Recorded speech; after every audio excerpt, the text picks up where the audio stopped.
How to edit your personal information in Credit Karma.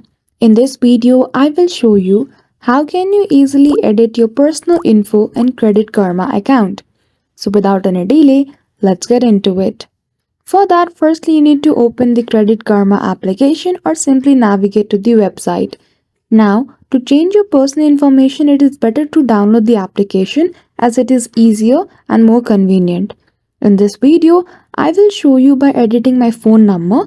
So simply navigate to settings and click on contact security and info. After that, you will see the option of phone number. Click on edit beside it, and then now you need to provide the new phone number which you want to replace with the previous one.